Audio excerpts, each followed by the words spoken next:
Hello everyone, I'm Professor Plink. I respond to various theological and ideological questions and claims from a rationalistic and naturalistic approach in an effort to give and explain the opposite viewpoint and help to balance the conversation. Let's start off giving a whole lot of love to some recent super thankers: Foppish Dilettante 9911, Thomas Gallipoli 8376, Piao Octonawa, Banana Slug 1951, Darren Williams 4938, Davin UK 1, Carrie Gore 6211, King Dorkopotamus 4400, SBN WNC, JGS 1122, at II Launch 3262, and Steve Cross 5444. Thank you all very much for your kind support of my channel. You are the rock and roll rebels of religion resistance, railing against self-righteous idiots. Thank you very much for helping me to continue to do what I do. And if you like what you see in this video and would like to help out the channel, make sure to subscribe, click the bell so you'll always be notified when new content comes out. And of course, like this video, maybe pop in a comment. All that goes a long way towards pleasing the YouTube algorithm.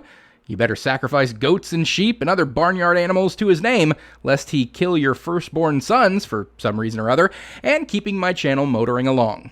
Now on to today's video. Today we're going to be taking a look at a video from the YouTube channel What Do You Meme? A long-running Christian channel that generally puts out videos about which celebrities are converting into or out of Christianity, as if any of that mattered, or doing movie reviews from a Christian perspective. And I can't think of anything more boring or fun-killing than looking at a piece of fiction through a Christian lens to see if it's okay to show teenagers or if it will tempt them away from Christ. But every once in a while, What Do You Meme and its proprietor, John McCrae, will actually make a video dealing with something of substance, such as challenges to the Christian belief system or challenges to theism in general. Now, sometimes you have to do a bit of a deep dive into his channel in order to find such tidbits, which, the one we're looking at today, I had to sift back 4 years through his videos in order to find. But what were bad ideas 4 years ago remain bad ideas today. And John is going to be attempting to prove that God exists to the non-believers with this one. So let's get stuck in and hear what John has to say in terms of proving the existences of non-physically existent, ethereal, incorporeal, divinely hidden beings. Take it away, John. In the next few minutes, I'm going to show you why God has to exist. We can start by having you take a look around. Now, what do you see? You probably see a bunch of stuff. Okay, now think about that stuff. And it doesn't matter what kind of stuff you're looking at, this will work fine for anything that you can see. Now, I want you to ask yourself, did all of that stuff exist 50 years ago? Or 100 years ago? Or how about 1,000 years ago? Why, yes it did. Boy, I'm glad I happened to be in Giza when I watched this video. No, but seriously, the fact of anything on this planet being finite in its present form and having an origin point is rather unimportant. Because whether or not the wristwatch on your arm always existed in that form matters very little. The reality is that the matter making it up has existed since pretty much forever. If I take the watch on my arm, break it apart, melt down its pieces, and use them to create, say, a small clockwork toy, that toy has only existed in that present form for a very short time. But that doesn't mean that it didn't exist as a watch prior to that. And prior to that, the matter that made up the watch existed as metal and plastic and glass that were part of other things. Before that, other things, etc. In fact, the atoms that make up that watch go back to the beginning of the universe, when they became matter from the primordial energy that the Big Bang expanded out of. So whether the stuff around you existed in its present form 50 years ago or not, its basic matter, its material that it is made from, just like everything else and just like you and me, has existed forever. Better yet, you could just ask yourself, was there a time when what you see now did not exist at some point in the past? Not as far as we know. Matter can change form through physical and chemical changes, but through any of these changes, matter is conserved. The same amount of matter exists before and after the change, none is created or destroyed. This concept is called the law of conservation of mass. So literally no, there was never a time when the matter, the material that you see around you, did not exist in some form or other. Now, if you're wanting to restrict things down to the exact shape and form that they are in right here and right now in this exact second, well, for one, why? Why is their current configuration of any more importance than their configuration at this time, say, a year ago? Because a year ago, you weren't the you that you are today. About 98% of the atoms in the human body are replaced after just 1 year. That number goes up to almost all of the atoms in your body completely replaced after 5 to 7 years. So you literally are not the same matter, the same material that you were a decade ago. But does that mean that what or who you were a decade ago doesn't matter? That person that you were then doesn't count in some way? Everything that you can see, whether it be your phone, your couch, your dog, your house, a tree, the moon, the sun, the earth beneath your feet, it really doesn't matter. Everything that you can see didn't exist at some point, and the only reason that it exists now is because something caused it to start existing at some point in the past. More accurately, everything you see exists as it currently does because, at some point in the past, it made a change from the forms it existed as before to how it exists today. The planet existed as space dust that coalesced into a planet over a long period of time. And that space dust existed because it was ejected from stars as they underwent the process of nuclear fusion. Those stars formed when clumps of stellar gas coalesced and reached a critical mass, allowing them to collapse under their own gravity and begin that fusion process, etc., etc. All going back to the earliest known event, the Big Bang, from which all the energy that became all the matter, that became all the stuff that you see around you, originated. And then how did that Big Bang begin? That we don't know. But everything else on this list of backtracked occurrences, the planet formation, the star's fusion, the star's formation, the forming of matter from energy, all of those were natural processes. Stands to reason that the process that preceded all of them was just as natural, unless you have some reason to posit otherwise. So, do you? Now pick out just one thing out of all that stuff that you can see, and let's call that thing 1. If I were to ask you why thing 1 exists, you'd point to other things. Now to keep it simple, out of those things, let's just consider one of them, and let's call that thing 2. Oy, it's only a 4-minute video. Are you really going to spend it over-explaining and belaboring your point, which is going to amount to little more than the Kalam cosmological argument? Let's ramp it up, John. We get where you're going with this. No need to take the long way around in order to get there. 1 hour later. Thing 2 came into existence because thing 3 exists, and thing 3 came into existence because of thing 4, and so on. 2 hours later. Okay, now hold that thought for a moment, and let's move from thinking about existence to the color red. 3 hours later. Can you move it along? I'm all out of time card. Picture a red flower. Now there's a reason why that flower is red. The flower didn't have to be red. The flower could have been yellow, the flower could have been white, the flower could have been purple, but instead it's red. The redness of the flower came from something else that gave it its redness. If something didn't give the flower its redness, then the flower wouldn't have been red. Okay, wasn't expecting a detour into botany, but if you insist, no, the red flower couldn't have been yellow or orange. Not without major changes to its composition, which would have made it a fundamentally different flower. The most common pigments in flowers come in the form of anthocyanins. These pigments range in color from white to red, to blue to yellow, to purple, and even black and brown. A different kind of pigment class is made up of carotenoids. Carotenoids are responsible for some yellows, oranges, and reds. These little guys are what cause the brilliant colors of autumn leaves. While many flowers get their colors from either anthocyanins and carotenoids, there are some that can get their colors from a combination of both. So, different flowers, based on their different genetic makeup, produce different anthocyanins and carotenoids in different amounts and different pigments. So you couldn't have a blue rose because roses cannot genetically produce blue pigments. So whatever flower you're looking at, to be that particular flower with that particular genetic makeup, yes, it had to be that color. If it were a different color, it would be a fundamentally different flower. You can't just change the genetic structure of a living organism and say it's basically the same thing. Now the important thing to remember is that the flower itself is not the same thing as redness. Now it has redness, but it's not redness itself.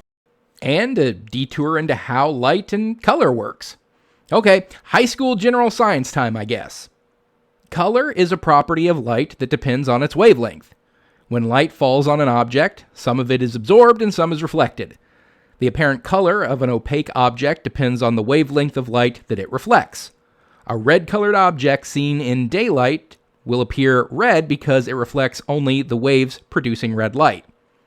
So, when the light bounces off of the flower, it is primarily red light that is reflected while most of the other light is absorbed. That red light is reflected into your eye, where the light-sensitive cones and rods in your eye picks up on it and transmits the message to your brain that it's red. So you see it as red. Whereas a red-green colorblind person might not see that flower as red at all. But that doesn't change the physical properties or makeup of the flower at all. Your perception of the flower as red is entirely due to its physical makeup and your sensory perception of that physical makeup. And so if it were physically different, in order for you to perceive it as a different color, it would have to be physically different. Unless your perception was on the fritz. So no, it could not just be a different color. And the only thing giving it its color is its physical makeup determined by its genetics. Back to existence. Existence is kind of like the color red. Existence is something that the flower has, but the flower itself is not the same thing as existence. It only has existence because something else gave it existence. No. The flower is red because it is a necessary part of that flower being what it is. Nothing gave it its redness except the natural processes that led to it being what it is and what it had to be. Existence is a base description of a physical thing, either matter or energy in whatever form they happen to take. Since neither matter or energy can be created or destroyed, they have to exist. They can't not exist. So existence isn't something that was given to any physically existent thing. It had to exist. The atoms that make it up have to exist. That they exist in the form that they do is incidental. It's determined by the forces that acted upon it, which could be natural, like those which form the planet, or could be intentional, like those that built the watch. Flowers' genetic makeup making them red, or whatever color they happen to be, or whatever physical property of any living organism, those would fall under the natural forces category. But either way, natural or intentional, the matter and energy that make up anything and everything had to exist. Existence is not a property that is given. It is a description of a necessary trait. Something that exists could not possibly not exist. Only possibly not exist in its present form. The flower wouldn't exist unless it got its existence from thing 2, and thing 2 wouldn't exist unless it got its existence from thing 3, and thing 3 wouldn't exist unless it got its existence from thing 4. 2,000 years later. And this goes on and on. This is not only true for the flower, but this is true for every single thing that you can see right now. All of the stuff that exists will eventually trace back all the way until we get to a final point that we can call the OE. No, not that OE. OE as in original existence. Right, and that would be the Big Bang and the Planck time. The Planck time is 10 million trillionths of a second after the Big Bang began. Currently, we have the capability of examining evidence that goes back all that way through the 13.7 billion years that our universe has existed in its present form to that point, right after the Big Bang began. But that's as far as we can examine currently. So we don't currently have any evidence for what, if anything, preceded the Big Bang, or what, if anything, caused it to begin. It very well may be that the hot, dense state that was the primordial singularity was an unstable state, and it was unavoidable that it would collapse into an expanded universe. It could be a multiverse where new universes are created all the time through natural means, and ours is just one of many. And string theory and quantum mechanics gives researchers actual reasons to posit some of these hypotheses. But then, what reason do you have for proposing that it was some kind of a creator god behind it all, John? Okay, better yet, let's just call it thing Z. Thing Z would be the starting point and the ultimate reason for why anything at all began to exist, or why anything exists right now. Now this leads to the next question. If the reason why anything exists is because it got its existence from something else, then what's the reason that thing Z exists? In the case of thing Z, things are a little bit different because unlike everything else, we don't have anything else to point to because thing Z is the first thing to exist. Remember OE, original existence? No, but that's because you've built this idea on the faulty ideas that you had previously. This idea of the first thing to exist is built on the house of cards that was the idea that nothing that currently exists had to exist, and that existence itself is a property that had to be given by something that already existed. But we've already debunked all of that. Everything that exists has always existed in some form of matter or energy. That matter or energy being changed into its current form, be that a flower, a planet, a person, or practically anything else, is usually a result of natural forces, though it sometimes can be the result of intention if you can prove there was an intelligence behind it, like, say, with a wristwatch. But most things in the universe and on this planet are the result of natural forces at play with no intentionality behind any of them. But yeah, this notion of some existing thing being the first thing to exist is a false starting point. Everything that exists, all matter and energy in the universe, has always existed. Nothing existed before anything else. Not truly. And since neither matter or energy can be created, nothing brought anything else into existence by an act of matter creation. Only changed matter from one form to another. In other words, you can't point to something that doesn't exist in order to show why thing Z exists, because obviously that doesn't make any sense. Because thing Z didn't get its existence from anything else, then thing Z had to always have existed. So it would be impossible for anything to threaten its existence or to take it out of existence. In other words, thing Z is eternal. Thing Z would not have existence, thing Z would be existence. So what I'm hearing is that thing Z would be the primordial energy, or the singularity, that the Big Bang expanded out of. That all matter and energy in the universe existed as once upon a time. So the entire universe and everything in it, including all of us, are thing Z. I'm cool with that. Now, where does your omnipotent, omniscient, omnibenevolent, omnipresent, ethereal, incorporeal, personal creator God come into the equation, and how do you justify your belief in such a being with such properties? Or is that not even going to be attempted to be rationalized in this video? So what could thing Z be? Well, it can't be anything physical because anything physical would have either began to exist or it's possible for it to stop existing at some point. No, John. Have you even been listening? Well, I mean, I know, obviously not. This is a 4-year-old video, but it's not like anything I've said throughout this is anything new. Nothing I've said was unknown 4 years ago. Who the hell ever told you that something physical can stop existing at some point? And whoever did, can you get your money back from them?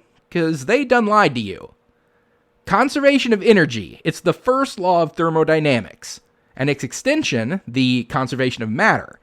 Neither energy or matter can be created or destroyed. Energy and matter are physical things. It is literally impossible for anything physical to stop existing. It is literally impossible for anything that doesn't physically exist to begin existing. Only change is possible, and change can be, and more often than not is, a natural occurrence. And because it isn't physical, it also would have to be beyond physical space. Prove such a thing as beyond physical space exists. Because up till now, you've been talking about existence a lot, and it has always been matter and energy within the physical world. But now, you're positing the existence of something that is neither matter nor energy, and is not within the physical universe, but somehow still exists in some unknown form in some unknown realm. Justify any of that, John. Go ahead, I'll wait. 2 hours later.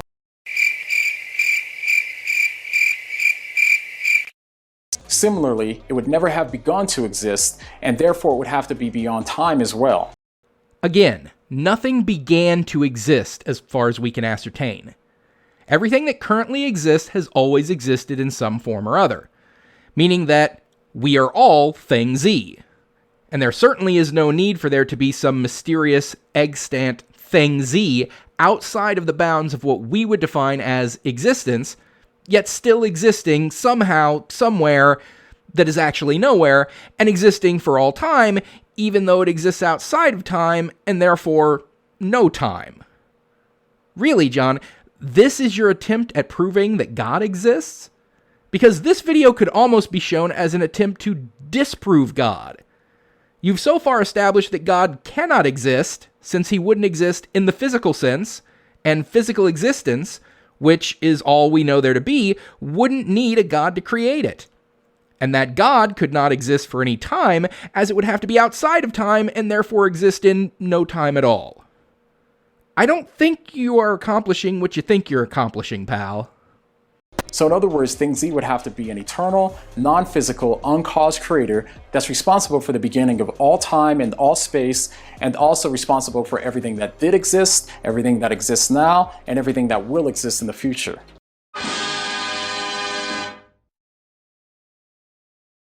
Does Thing Z sound like someone that you've heard about? Some people call him God. No, John, not even in the slightest.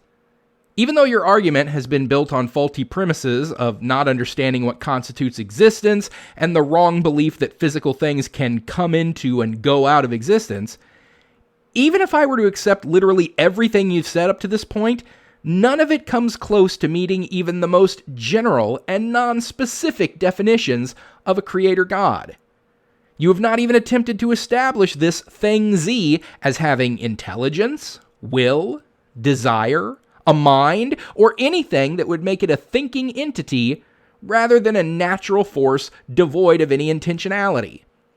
You haven't even attempted to establish it as being supernatural, metaphysical, or being able to violate the laws of physics or the rules of the natural world, which would be required for this Thing Z in order for it to do virtually any of the things Christianity or any other monotheistic religion posits a creator God as being able to do. You haven't even attempted to establish that this Thing Z has codes of conduct or rules that it wants its creations to abide by. You haven't even attempted to establish that there's an incorporeal, non-physical, eternal afterlife and place called heaven that exists outside of existence and has time that exists outside of time that we will go to if we follow these rules. You haven't even attempted to establish literally anything that would need to be established for your concept of a Christian creator God to be even entertained as a viable notion. And again, even if I accept your arguments, wrong in their construction as they may be, the primordial singularity could just as easily fit literally every part of your criteria for this Thing Z. And we already know and have proven that the singularity existed and transformed into the universe and everything in it. So again, I have to ask, what is your justification for shoehorning in a creator God? Well, if so, it's important for you to know that he exists, always have and always will. Oh, and wait until you hear about his son, but I'll save that for another video. Okay then, no justification for it. Just, he exists. Trust me. Just, yeah, he's up there, man. Bet. So yeah, that was John McCrae and What Do You Meme's attempt to prove God. And boy, was it weak sauce. Dude doesn't understand the first law of thermodynamics. And I mean, I know, physics can be a difficult subject. And hey, maybe he never bothered to take a physics class or even pay attention during the physics sections in his general science classes. But then he also doesn't understand how vision or color works, doesn't understand the first thing about Big Bang cosmology, doesn't seem to understand that things outside of physical existence and time would have no existence and exist for no time, therefore not actually exist at all. And I mean, this was all just a long-winded attempt to beat that dead horse that is the Kalam cosmological argument. It would have been so much simpler for him to just keep to the basics of it. Everything that begins to exist has a cause. Everything around us, including the universe, began to exist. Therefore, everything had a cause. Yada, yada, yada. Somehow that cause has to be God, without me justifying that assertion. would have saved himself a lot of time. But whether he went the long way or the short route with it, either way, everything he said can line up perfectly with what Big Bang cosmology posits about the original hot, dense state of energy and density that the universe expanded out of. Really, he did nothing to advocate for anything that could even be conceptualized as a creator god.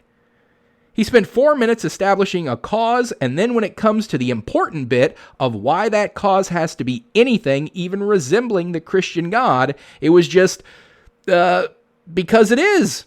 We done here. Let's go get Froyo. Well, go ahead, John, but don't be surprised when this kind of argument convinces absolutely no one. And so that is where we'll leave things for today. So thanks for watching, everyone. Don't forget to like this video, comment, and subscribe so you'll always be notified when a new video comes out. Until next time, I'm Professor Plink reminding you to keep striving for greater understanding. It's the best way to get wherever you want to go.